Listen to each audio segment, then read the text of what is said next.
Welcome to the BLIP Insurance Podcast, where we help insurance agents build successful agencies. If you haven't subscribed yet or left a review or a comment, please do so, as it really helps us get found and reach more people.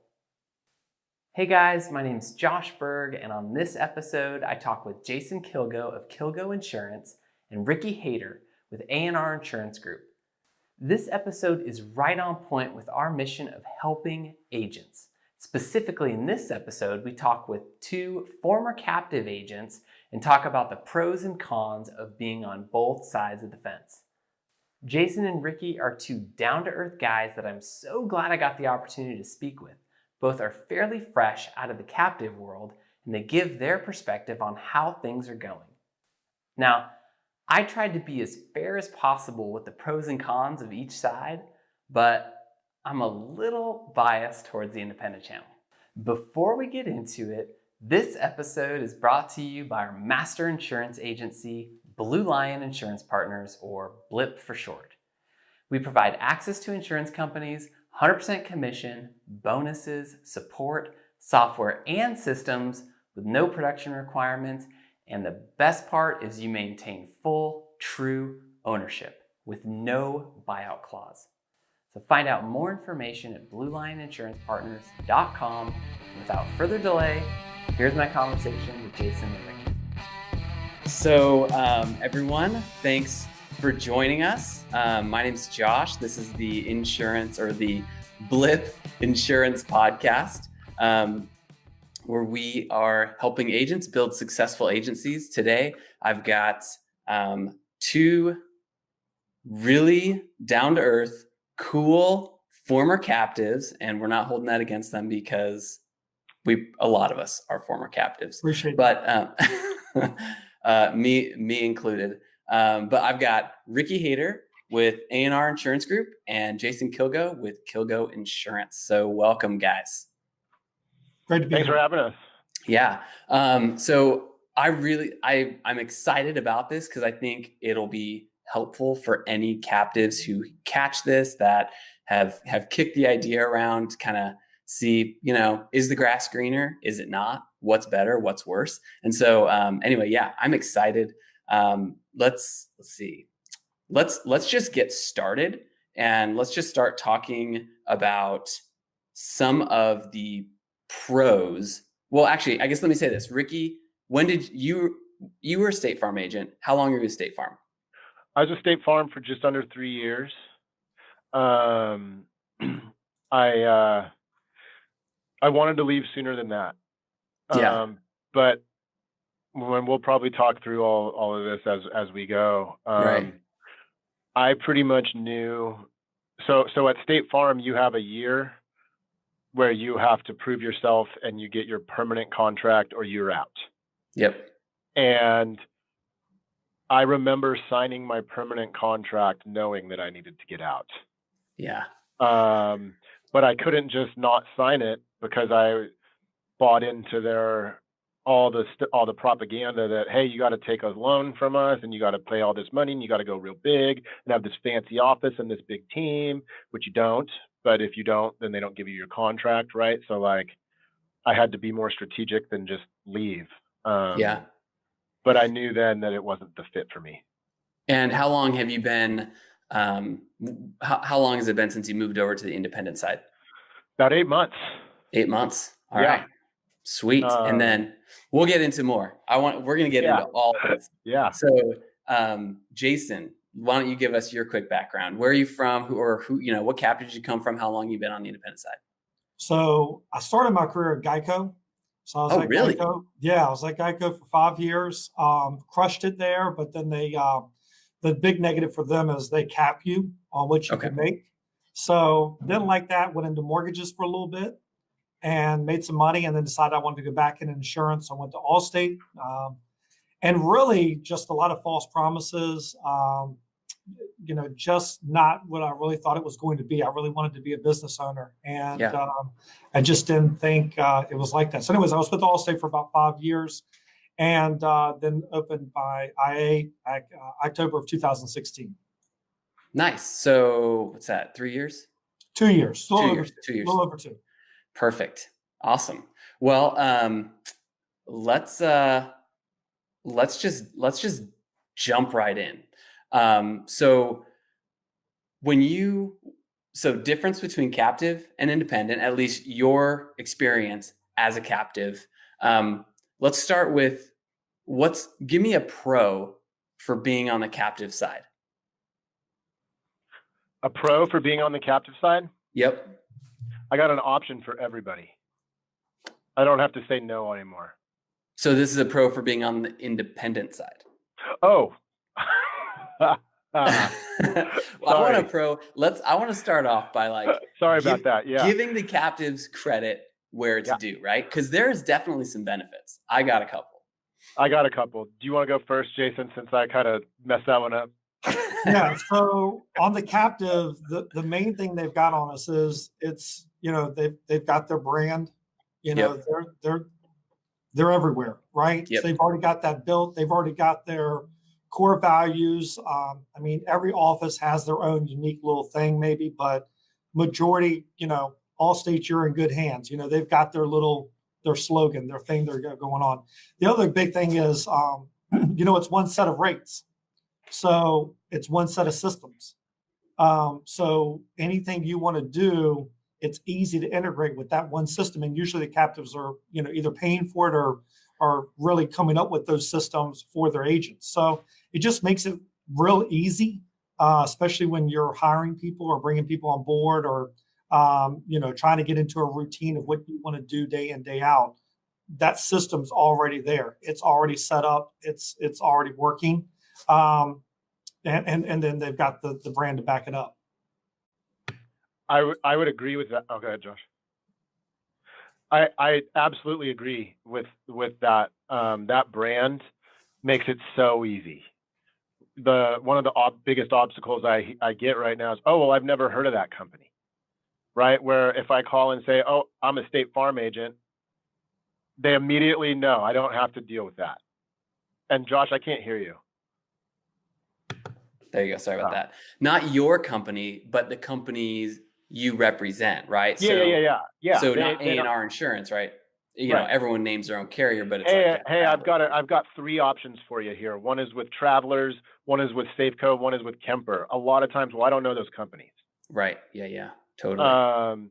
That's a big advantage. And the other one is like Jason, it's almost turnkey.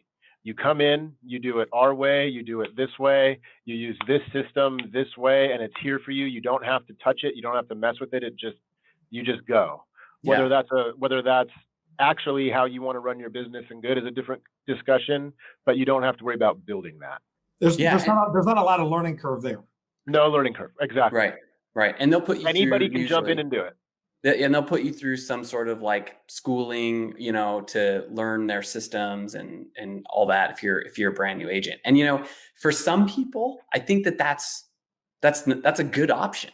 People who don't really want to be a true business owner, right? Somebody who doesn't want to scale super, whatever, however you want to scale and grow and get your own brand out there and all that sort of stuff. Well, it's funny you say that because I wanted that.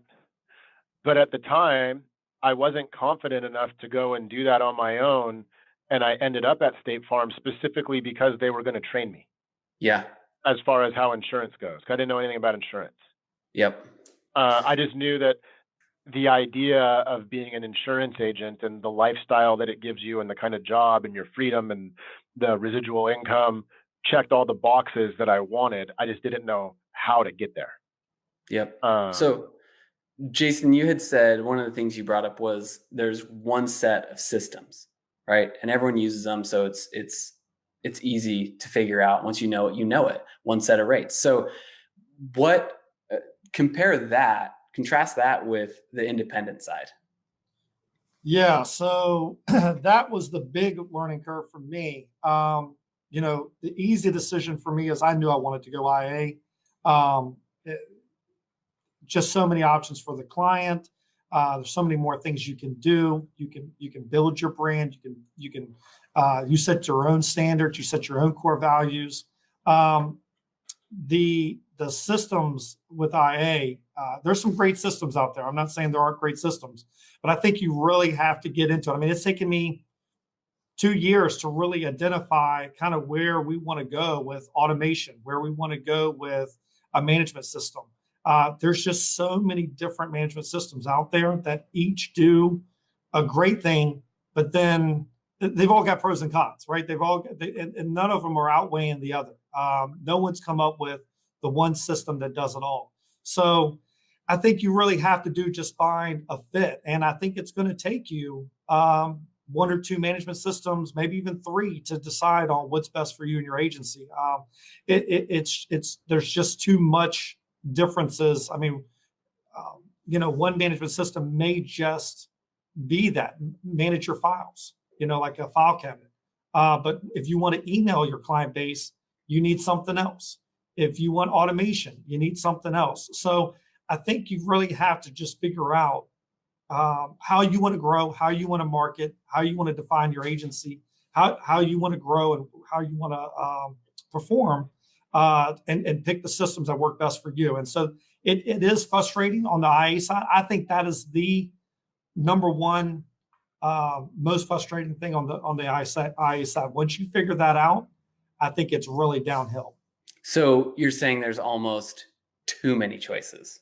Yeah, too many choices. Yeah, that's true, man. It's hard. And I think with so many choices, it's hard, like you're saying, it's hard to decide on one thing. And what I keep hearing from people, and I completely agree, is do a little bit of research, pick what you're going to use, and just go with it, right? You can't get in my case, I went with what I can afford. yeah, that too, right? Because there's a huge difference, or there can be.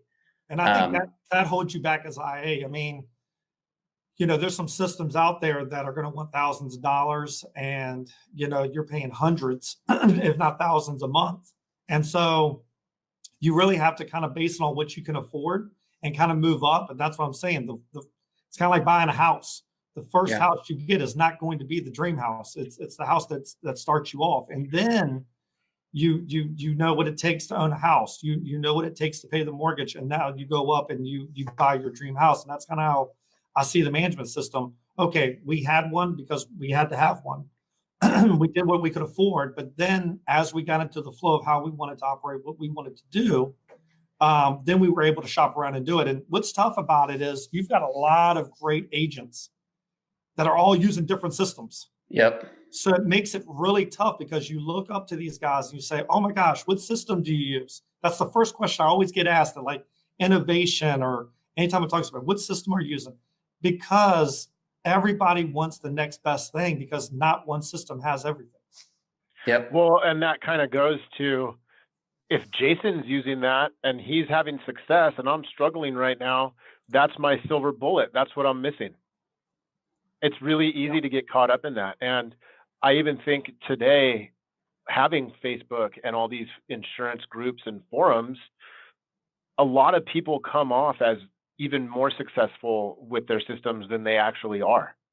Because on Facebook, it looks like you're this huge mega agent doing great and your system does it all. But if you go into that agency and look under the hood and really talk to them, they're sticking to the basics. Yeah. They're doing everything that is the old school. This is just how you sell insurance. This is how you manage people. This is how you run your agency. But it doesn't look that way. So the perception that you have that you're always kind of chasing these objects is kind of hard to overcome, I would say, with that.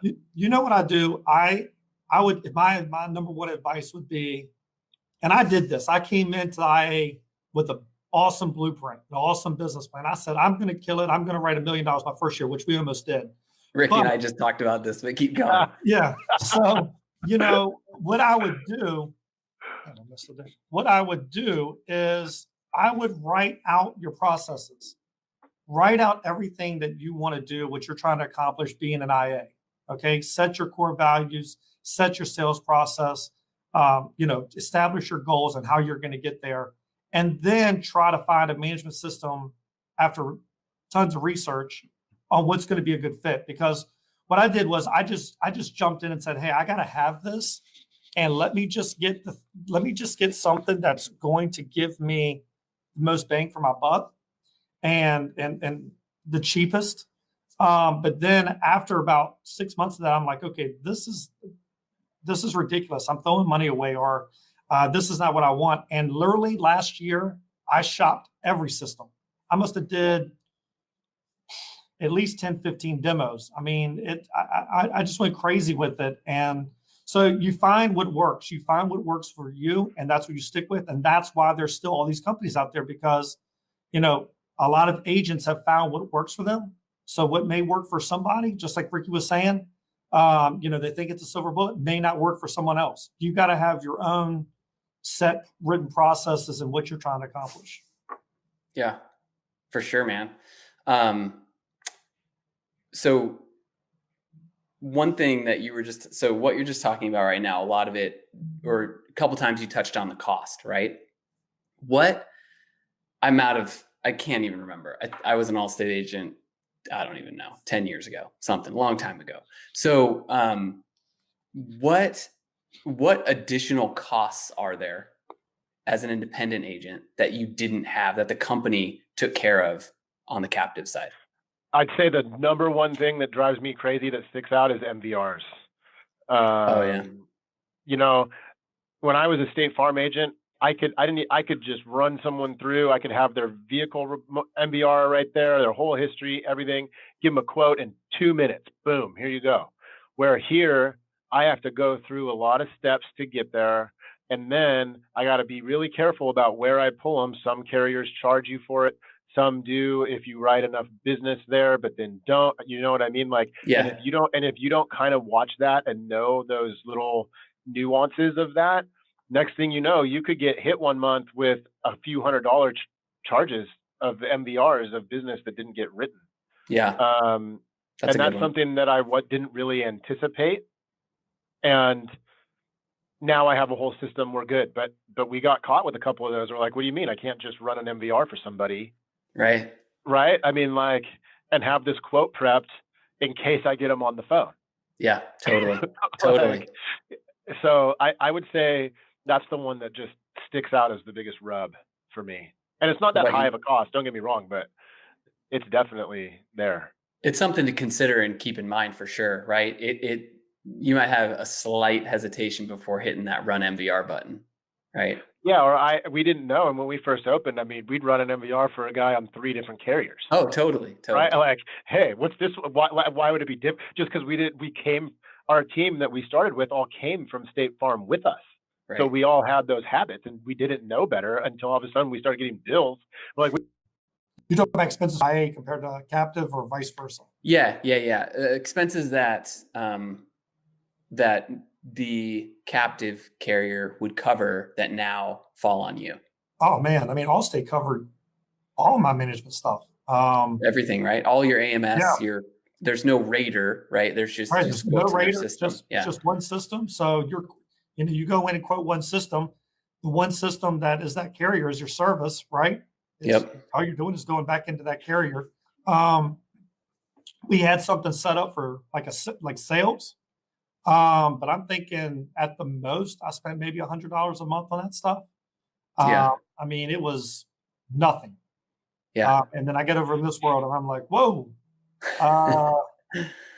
get somebody to pay for my stuff. So that was a little bit of a wake up. Yeah.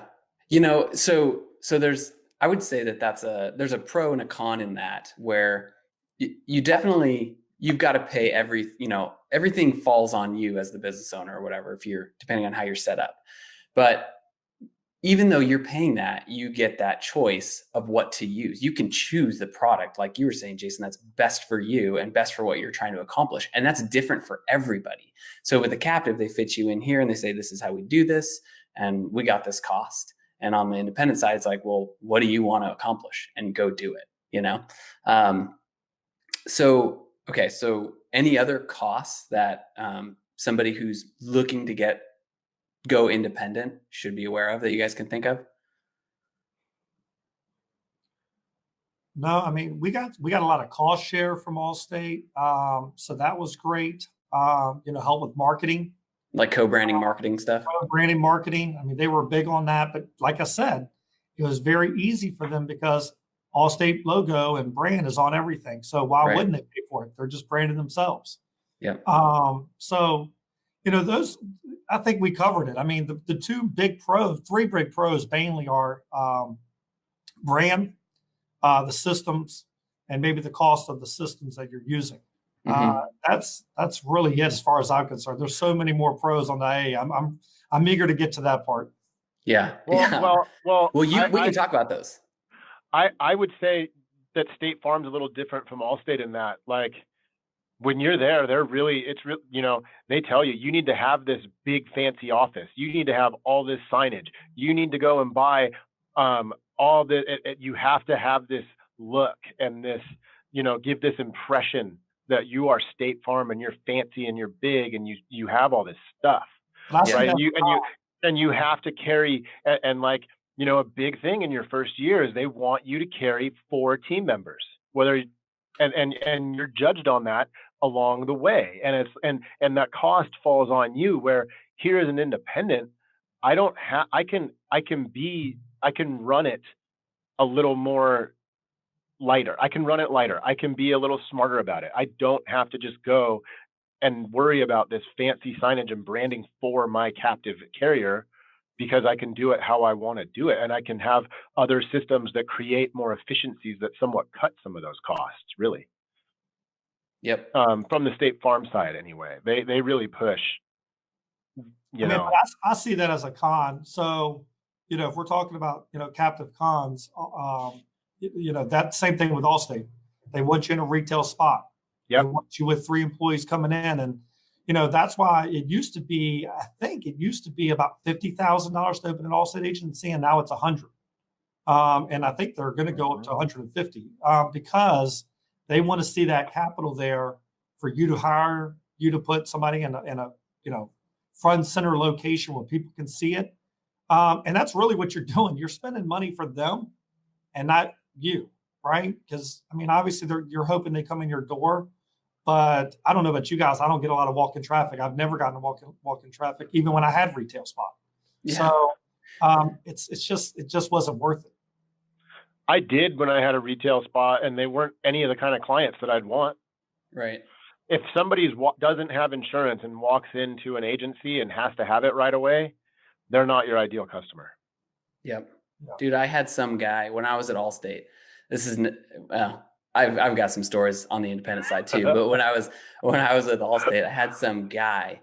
He was massive. He filled the doorway, like all the way tall, all the way wide. He like came through, and he's like, "Hey, I need some insurance." And one of my staff was helping him, and she, ran it all, and she's like, it's like $6,000, for 6 months or whatever. He's like, "Oh, can I pay that, in full for the 6 months?" And she's like, "Sure."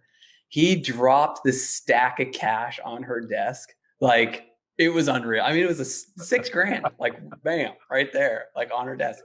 And then, that was the only time he stuck around, right? You took it immediately to the bank too, I bet. Yeah. That's right.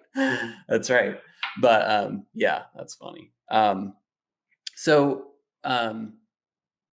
Jason, you were saying you want to talk about some of the pros. You can talk about the pros. Yeah, the main reason I went IA is I want to be a true business owner. Mm-hmm. I don't want upper management holding me back. I don't want them telling me what to do, how to dress, where to have my office. I want to be a business owner. That's what I was sold into when I took the Allstate gig. And after the first year, it's like, okay, we need you to do this. After the second year, okay, we need you to do this other thing. It's like, it's never enough.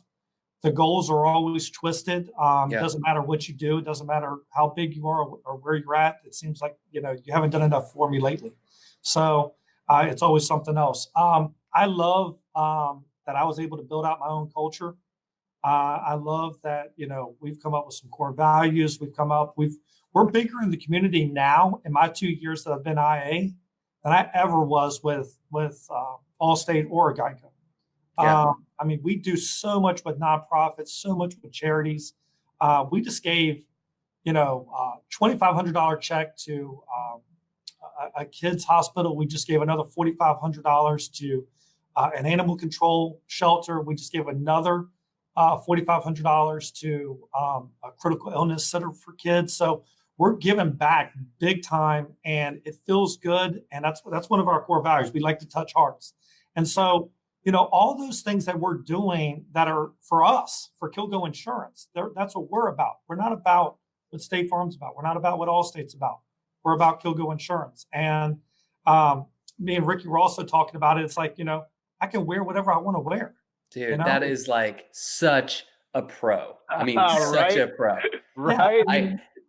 I don't remember my I don't even know what they're called anymore, but my rep, my territory rep, ever like telling me you have to dress this way, or coming in or seeing something in the manual or the handbook that you have to dress this certain way. But that was definitely the culture, it's like button up, slacks, sometimes we would get dirty looks. I mean, I never dressed down, but when I didn't wear a tie, that's when I was like, okay, maybe I should have worn a tie to this event. Wow, it's like I'm getting grilled at. So, I told my staff, I want them to be comfortable. Obviously, we have business meetings. I think you have to dress up for, the kind of person you're meeting, right? Right. If you're meeting a professional, obviously you got to be professional. But, if you're going to be in the office all day, slugging the phones and making it happen and, doing, the magic with the clients, I want you to be comfortable. I want totally. And like this hat, never would brand anything with Allstate on a hat to wear in the office. Never. Yeah. Oh, dude, I come in my office every morning. This is the first thing I got when I after the first innovation, I was like, I'm getting Kilgo Insurance hat. Yeah. Oh, the first thing I do when I come in is I take my shoes off and I put on a pair of Birkenstocks in my office, like my house shoes. Because in Oregon. I'm comfortable, man. Yeah. Ricky's in Oregon. That's like standard attire there. When you're born, you get a couple sizes. Yeah, man. Because I want to be comfortable. I don't care. Like, and if somebody doesn't want to do business with me because of that, that's okay. There's 10 others that do. I don't care. So, Ricky, socks or no socks with your Birks? This time of year, I wear the closed toe Birkenstocks with socks. Oh, okay. In the summertime, they're usually the kind that have open toes and no socks. Nice. All right. It's so funny that you asked that.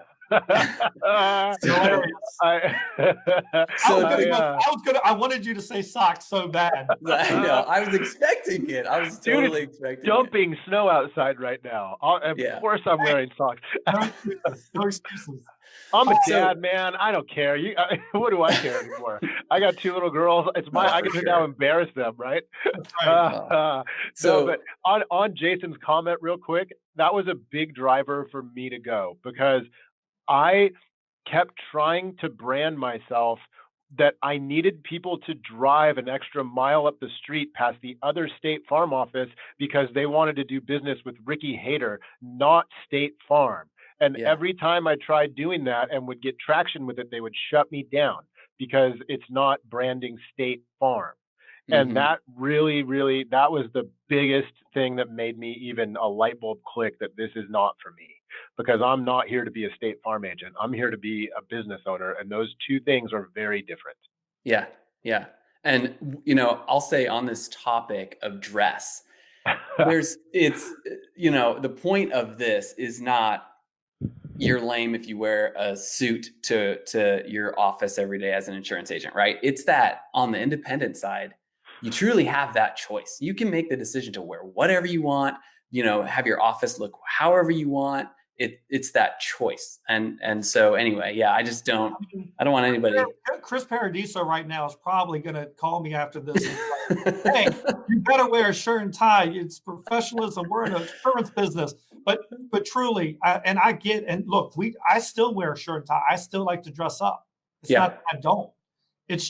But it is also that I'm not under strength that I've got to dress a certain way because I'm with a certain carrier, which really doesn't even matter. Prime example, what really kind of opened me up to everything was about 2 hours from me at the beach. There's a big insurance company out there, independent. And I walk in to meet these guys and just, kind of learn from each other. And every single person in there is in shorts and flip-flops. Yeah. So but they're at the beach, so it Right. makes sense, like Right. it conforms to what they're trying to do, what their culture is. So I get it. I think it goes both ways. I just, like you said, I'm not here to hate on suits or not, but what I am here to say is the IA agency allows you to, conform your own ways, right? Right. You have the flexibility, you have the freedom to wear what you want to wear, up to the owner, of course. But it gives you those. It gives you that culture, it gives you that freedom to do that. Whereas I feel like in Allstate and State Farm, it's more they want to see that shirt and tie kind of look to kind of put them at a certain social perspective. Yeah, and I can understand it to some degree because they are trying, they're building a company too, right? And they're trying to, that's their branding, that's their model, and so it makes sense. But as a business owner under that, it's. Well, I guess to sum it up, I will when I need to, based on my audience, if Yep. I'm who I'm meeting that day, and I want to be able to have the choice to dress up because I want to, or that's what the day requires, not because if I don't, now all of a sudden I don't fit into the status of my carrier. Yeah. So talking about branding yourself or your own agency as opposed to using the captive brand that you're under, have you guys had any sort of I don't know, issues, not the right word, but have you had any I guess issues with success? Because so as insurance agents, our bread and butter is mortgage loan officers, right? We're next in line. Theirs is real estate agents, and we're just down from them. So with the branding issue, with the branding differences, have you ever, as an independent, as opposed to being a captive, have you had less success, more success? And I'm asking that in talking about the branding, because if you're an Allstate agent or a State Farm agent, you go be like, oh, I represent this company, right? But as a representing your own company, when you go, have you found that to be a pro or a con? An absolute pro. Absolute pro. I have,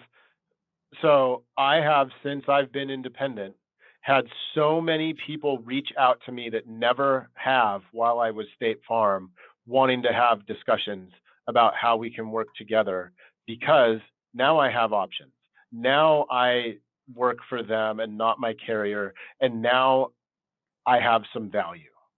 And I don't mean to say you'd have no value as a captive agent. There's plenty of great captive agents, and if you're the right fit for what their appetite is as a client, it's great. But overall, I mean, I have had family, friends, people in my network say, "Hey man, I'm so glad to see that you went captive. I never really, you were State Farm. I wasn't that excited about it, but now, let's totally do something." The buzz is a lot different. Nice. Same experience, Jason, or different? You would think that the carriers being so big, Allstate, State Farm, you would think that would be an first question. You would think they would be winning a lot more, but it's quite the contrary, because they're so big, they can't control. They're having a hard time controlling the rates, right? So they take all these losses and they have to take increases. Most of them take increases every 6 months. So the number two reason why I went IA is I want my customers to have options. I want to be able to provide them, the options. Let me guide you on what I think you need as far as coverages. Let me guide you on what every carrier can offer. And then you can make the decision based on that educated advice on what you want. Whereas with Allstate, I could only give them the one rate I had. And it's take it or leave it. And so I think it's been much easier to sell. We do not have a problem. In fact, loan officers love us. I could never. So I came from the mortgage industry when I went to Allstate, and that's the first thing I thought. Oh gosh, I'm just going to get all the same loan officer friends I had. I didn't burn any bridges, so get all those loan officers, and they'll use me because Allstate is known. Yeah, and I was so wrong about that because Allstate wasn't competitive. They did, their appetite was auto at that point, or life insurance, or something else. You can never pick it. So right now, if one carrier says, hey, we don't want to be as competitive on home, that's no problem. I've got 5 other, 6 other, 20 other carriers. We can help you. So like I said, we were able to grow exponentially our first year. We're growing every year because of it. It just has allowed us to really build a relationship with the loan officer that they can trust that we're going to do right to their client. Yeah. And, when you were just talking about that, I was just thinking that the model of having just one company, right, to sell, obviously all 3 of us probably think our model's better having multiple carriers to represent. But when you have just the one carrier to sell and you get constant pressure to sell more, right? Sell more, sell more, sell more, sell more.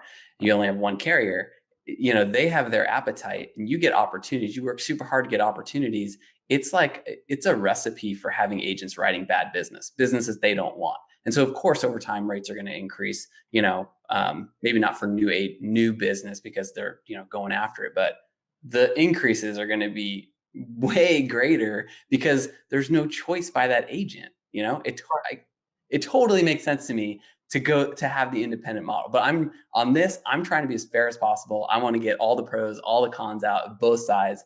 So let's talk about the next one, commissions. Okay. So Jason, let's let you start on this. Commissions on the independent side, pros and cons. And what does that look like? Like, what are your commissions from different carriers compared to, I'm not talking about like gross, what you make. I'm saying like per policy, that sort of thing. Like, what are the commissions that you make now per carrier compared to what you were with Allstate? Yeah, so I think it all averages, we write about 75% personal, 25% commercial.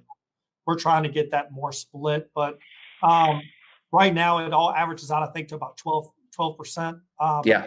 We get 15, 20% on a lot of the policies we write because we mainly do homeowners insurance. So, the commissions on a per policy, per monthly basis are far greater on the IA channel. Whereas with Allstate, I was getting 10%, and some Allstate agents were getting 9. Yeah. So, if you didn't hit, it's like something like, 2 out of 4 goals or 1 out of 4 goals, they put you at 9% commissions. So that's not fun at all. So, I just don't even know how, you survive on that. And looking back, the only way you can truly make it on the captive side, if you really do the math, you've got to hit the bonuses. Yeah, right. If you don't hit the bonuses, I give you 5 years. It's just too tough because you're constantly having to pull out of capital, and you make a bad hire. Allstate doesn't care; they're not going to help you. You buy a set of leads that you don't sell; they don't care; they're not going to help you. And if you're only getting 10% commission on that, you've got to pay everything else out, right? Before you pay yourself. I know they say profit first, but you got bills to pay. So you got that retail space, right? You got all that 2,000 square foot retail spot, and that costs money. And so they make you get all this stuff. They really set you up for debt is really what they do. But it's all about, because they want you stuck with them. Yeah, exactly. But if you don't hit that bonus, it really puts you in dire straits. That's where a lot of agents that are complacent or that are struggling on the captive side, they eventually, I think, if they really want to be an insurance agent, have to go IA. They're almost forced to because the only way you can do it to manage it all is with the bonus. And I think I like IA model better because now it truly is the model that if we hit a bonus, that's what it is, a bonus. Yeah. But we're getting paid monthly on what we produce. Yeah, and go ahead, Josh. Oh no, you're up, Ricky. Go ahead. Oh, I just wanted to emphasize what he was talking about there that I think a lot of people overlook is the games that get played with your pay, because it's like, hey, I work my butt off to kill it on the P&C, which is the bread and butter, the baseline of your business. But if I don't write enough financial services or hey, this month we need more health, and all this stuff adds up at the end of the year, it can decrease my pay that I work my butt off on the P&C. And it's like, I think that I should be paid for each line of business, period, regardless of what my production is in other areas. And I don't think that's fair, and I don't think it's right. And that used to really drive me nuts. And it goes back to hitting those bonuses and winning the awards. How are those, Ricky, since you're most recent out of a captive, how's I mean, you don't need to get into detail, but is the hitting, like basically qualifying for a bonus, is it based on your loss ratio, and then the amount of the bonus you get is determined by that and other factors, or do all the factors play into you actually qualifying? It's production based, at least with State Farm. Your loss ratio doesn't really matter that much. It does a little bit, but it's not weighted nearly as heavily as production on different lines of business. Okay. They really want, this is kind of hard. I don't need or really want to get into all the ugly details. Yeah. I was just curious how it. But no, so like every year you could lose up to 2% of your commission on P&C if you don't write enough in the other areas. So Gotcha. like, I'll be punished if I underperform in life and health or bank, for example. Then the next year, instead of getting the full 10%, I might have to take a pay cut of 1 to 2%, and I'm stuck with that for a whole year to dig myself out of that hole. And I think, and that's kind of what, like I say, how Jason mentioned that and talks about that in the bonus, but a lot of people don't consider that or overlook what the reality of that really is and feels like. Because now not only did I not hit the bonus to get that extra income, but I'm taking a pay cut for a whole year, even though I worked my butt off on the reliable P&C business. Yeah. Right. So I'm punished. Even I might have had a banner year on my P&C. It doesn't matter. Right. So, and here, if I write P&C, I could write 100 personal lines policies and 0 life or 0 anything else, and I get paid the same whether I write regardless on each line of business. Fair, and that, to me, I just, those games, I just don't think are fair or right. And when you go into being a captive, yeah, they discuss the pay plan with you, but it takes a month to even kind of understand how it all works. And then you have to live it to really understand it. I know people that are captive agents right now, not just with State Farm, but all over, that they still couldn't tell you the exact pay plan they have. And to me, if you can't explain to me how you get paid in less than 5 minutes, it's a scam. Yeah, and Allstate was points. It was all this point system for what you wrote. And, man, I could never figure it out. Right. Whoever the manager person that comes by with whatever carrier, Allstate would come by, and I would just say, look, just tell me the number I need to hit, right? Just give me the number, whether it's policies, whether it's bundles, whether it's premium, whatever it is, just tell me the number. They couldn't do it. Well, you got to do this amount of points over here and this amount, and it changes every month because depending on what you did the previous month. And then the ultimatum is life insurance. You could be the number 1 in the nation and P&C, and if you don't hit your life numbers, you get 0, you get nothing. You're a nobody. And I was just like, I don't need this kind of pressure. And really, that's another reason. It's a lot of stress. I'm stress free, man. I love my life. I love what I do.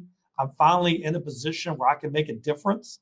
And I don't have the stress or the worries of what stupid, upper management company wants me to do day to day, month to month, year to year, which is all greed, which is all by Wall Street or, private money, investors, or whatever it's going to be. I am just Kilgo Insurance, here to help. And that's hands down. we can wrap it up right there. I dropped it. Really, because if you want to be an IA, that's the heart and soul, right? That is the heart and soul. I just read an article that Adam posted out of the group.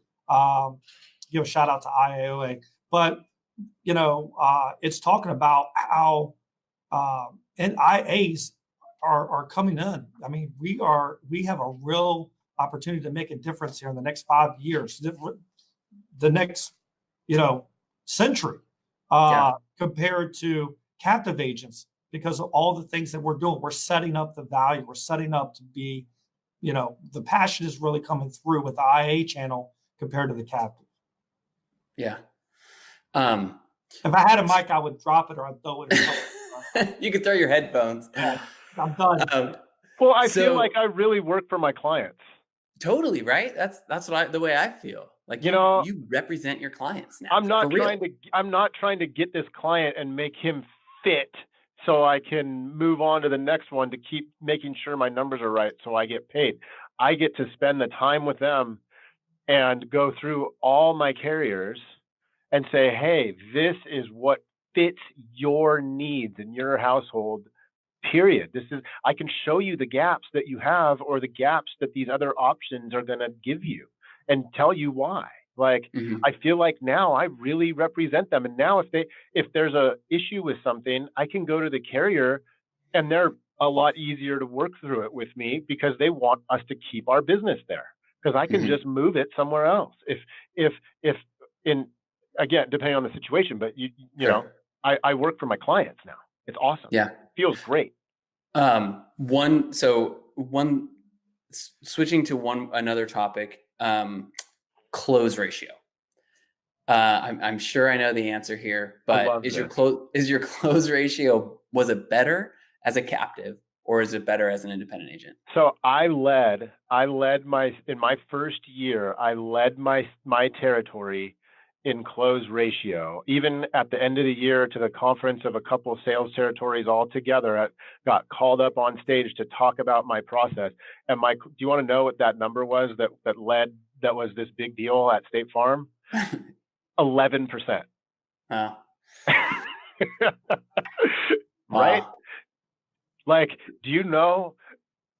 I mean, if you're not in the industry watching this, that okay, whatever. But like knowing what it takes, to make money when you can only close at 11%, and that's the leader. The average is like 6 or 7.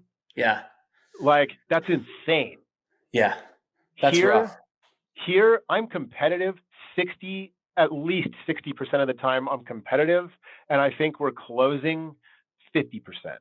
Yeah. And that's a lot of, so you get a lot of referrals, but a lot of that also is. No, I'm not counting referrals. Oh, so you're talking about leads, like period. Leads, basically cold leads. Not cold, but leads. Like around 90, Yeah. Right. Oh no, referrals.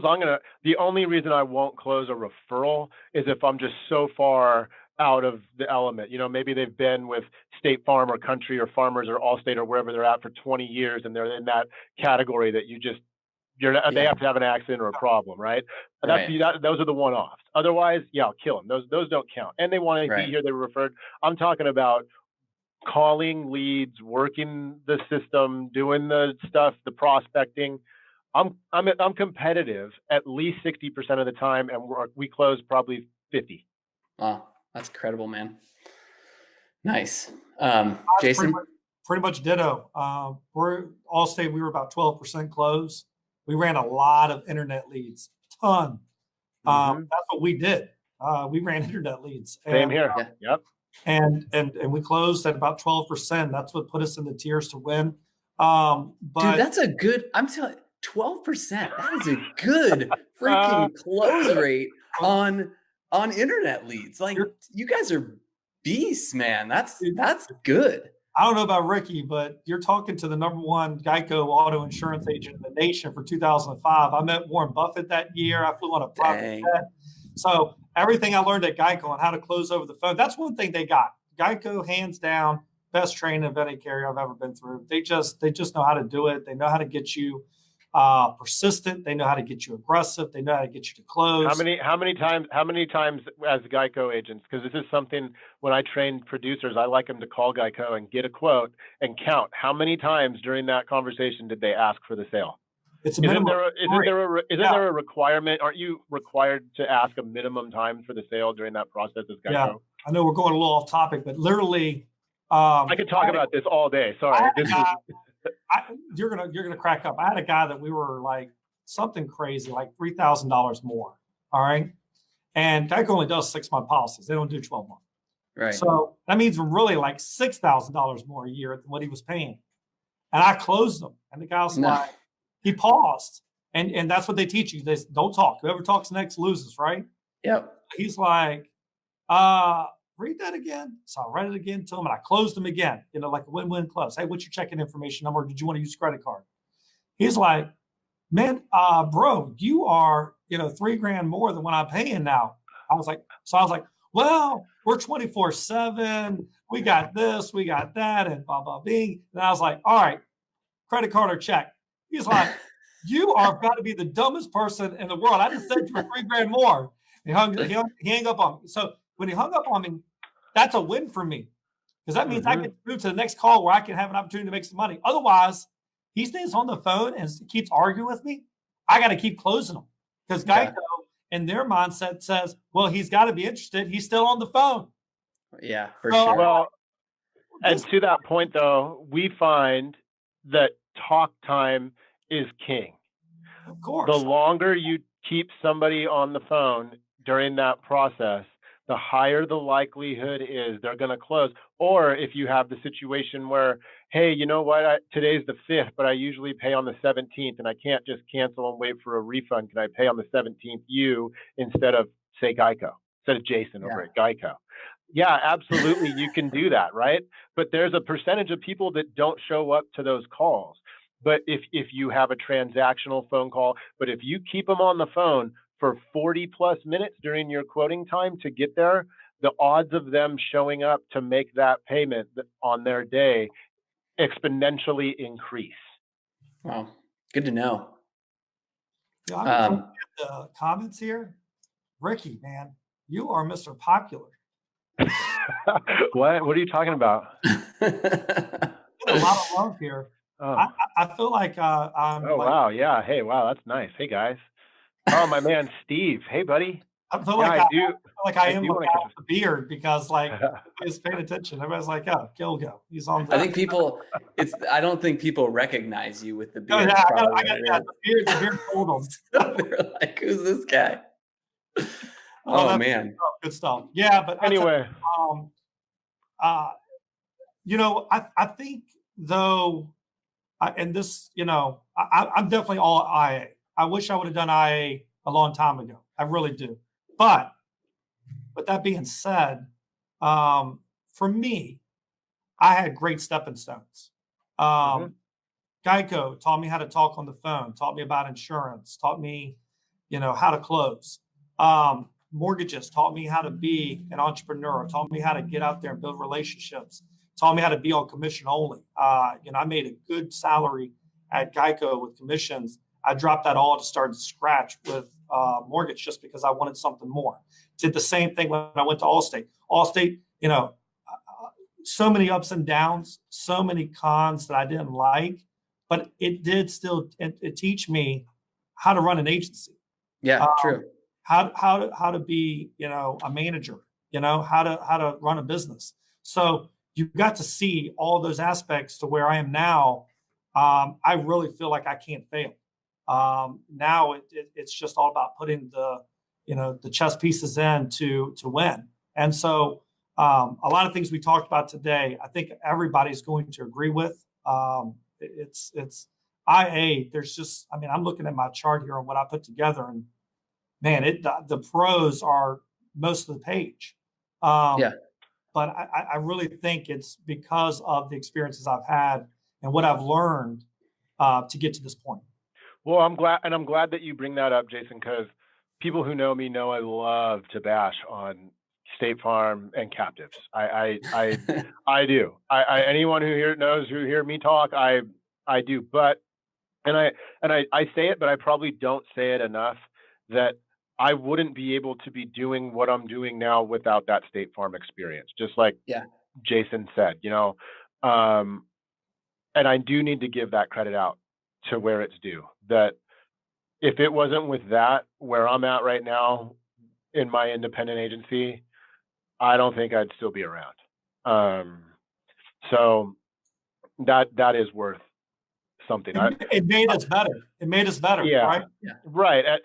So I don't want to sit here. I mean, I know we sit here, it sounds like we're kind of bashing on the captives a little bit, maybe not as unbiased as we might have made the podcast sound like it was going to be, but I do feel like I need to emphasize, without that experience and training from them, I wouldn't be able to have the success I'm having right now. Yeah, totally.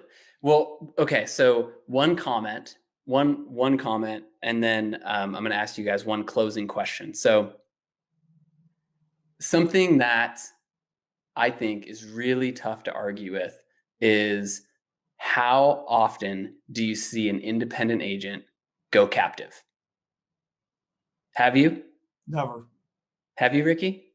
No, I think I've heard of one. I think I've heard of one because they were they spoke a certain language, and one of the captives had this like $3 or $4 million book that they needed somebody that could speak that language to manage, and so they were kind of struggling as an independent agent, and so I think they were just struggling as an agent in general, but they had this opportunity and they took it, right? But that was the only one that I've ever heard of. And so like knowing that, it's hard to argue with that. But so Ricky, so captive or independent, and what's the one thing you would tell any captive agent looking over the fence, thinking about maybe going independent? The learning curve is going to be a lot steeper than you anticipate. And the work it's a lot harder. And just as hard as you think it is, times it by 2 or 3. Clarify that. What do you mean? Like, I know we've talked about some of it, right? Like you got to learn. Yeah, no, and I don't mean it in a bad way. Okay, I'm only 8 months in, so I still live day to day. Today's the best day ever. We're gonna make it. We got it. And tomorrow, oh man, I can't believe it. We're dead. This is never gonna work. We're gonna go broke. What are we gonna do? And then the next day is the opposite, right? We don't have steady yet. Yeah. But you literally have to build everything yourself from scratch. You have to, as Jason said earlier, identify what management system and CRM you want to use, but they don't just come ready to go. You then have to build it. You have to identify your lead source if you want to make them yourself, which takes time and education and money, or if you want to buy them, which has other consequences. You have to brand, you have to brand yourself and your agency. And nobody has heard of you. No one knows who you are. But like I said earlier, I wanted all of that because I'm here to be a business owner. I am here, and that to me is part of it. I come from a history of a family business.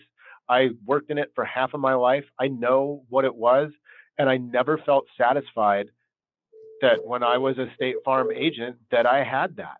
I wanted that challenge. I wanted to go and build my website and build my branding and make my videos and do whatever it is. Luckily, I'm fortunate. I have a business partner who is also a State Farm agent with me, and he manages he goes and builds the CRM and the automation in the background, right? But it's really hard. You have to go and do that. Sure, I can do a general. So just anticipate that when you walk into a captive agency, it's a turnkey system that's just ready to go and it works. You don't have that here, and that can be a distraction when you're trying to get, just because you also have to sell during that time, right? And how much harder is it to sell when no one's heard of you, and then they haven't heard of the carriers, and are you just some scam guy on the phone? Yeah. Right? That's a big hurdle to overcome that I didn't appreciate when I started. And even with that, I would never go back and do it again. The building it, the doing it is so satisfying. I guess my point is just understand that it's harder than you think it's going to be. Yeah. Yeah. Does that make sense? Am I saying that right? Yeah, you're totally saying it right. And one thing that we didn't really touch on too much when we were talking about commissions is the 6-month versus the 12-month policy. I mean, you get paid Right. for it for a year, right? Instead of 6 months. And then the rate doesn't change for 6 months. Jason, is that you background noise? No, that's my right hand man. He's making calls, making deals. Nice. Okay, well, let's end. I gotta work. He's like, I gotta make some money. I'm like, go ahead, do your thing. Let's end with you. Captive or independent, and what's the one thing you would tell somebody potentially thinking about that? I'm all in on IA. I don't know how I don't know how anybody could go back from IA to captive. I don't know how anybody would want to go captive, but I do, like you said, I do see certain perks on certain things that they could offer. But here's how I think about it. The captive agencies are like administrations or corporations. They're just about money. What's the bottom line? How are we profitable? Right? It's all about how much money are you making me? Even though they sell it to you as a business owner, you're still an employee. You're an employee under them, and they're trying to make money. They want to be, all of them have goals to be the number one insurance company carrier in the state, right? Or in the country. So not one will tell you they don't, right? So they're all about that bottom line. If you're going IA, you're kind of like a professor or a teacher. You're really doing it because of the love.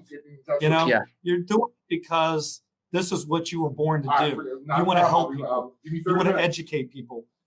You want to make a difference in the community. You want to make a difference in your state. You want to make a difference in the nation. You want to make a difference to other insurance agents, right? So it's all about the love. And I think I get that, from my mom. My mom was a school teacher for, 30 years. And, I was always like, man, I'm never going to be like that. I want to make money. And yeah, I've had jobs where I make good money and it's just not worth it. I want to help. I want to be remembered for something where people look at me and say, oh my gosh, that was Kilgo. Man, he made such a big difference. He made such an impact. He impacted so many lives. He did so many things for people that were less fortunate. And I think that's what really kind of gets me going. It gets my heart pumping. It gets my juices flowing. When I come in here, yeah, I want to sell. I love to sell. I love to close the deal. But it's all about helping people. And I think I think IA is where that is at. And I think on captives, all the captives I've ever talked to, it's like, hey, how can I get better? How can I sell more policies? And when I talk to another IA, it's like, what kind of impact can we do? What kind of value can we bring to this client? It's just a total different conversation. It's a total different agent. And yeah, there's going to be some people that are great at being that for captive. And but I haven't met an IA that didn't love what they did. And that's what I think you got to do. You got to do it for the love.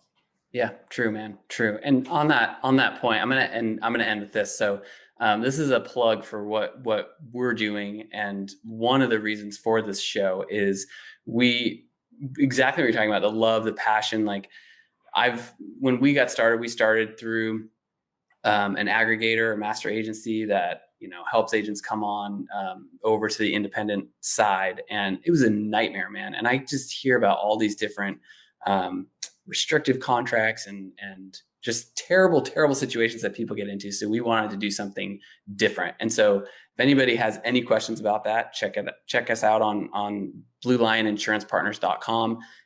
Thank you so much for listening. There's a link to the iTunes podcast up top. If you haven't subscribed or left a comment or review, I would totally appreciate it. We're trying to reach as many people as possible because we really do want to help. I mean, that's why we're doing this, And so these guys are awesome. I am so appreciative that you guys came on to talk today. Thank you so much, Ricky, Jason, and let's end with Jason. How can people contact you or how can they find you if they want to reach out? So it's real easy. It's Jason at kilgoinsurance.com, KILGO. That's probably the best way. Office line 804-403-7400, Kilgo Insurance. Nice. And probably obviously on Facebook. Oh, yeah. All over. Oh, yeah. All over. Ricky? Yeah, same. You can find me pretty easily on Facebook or A&R Insurance Group, Ricky at ANRINSgroup.com.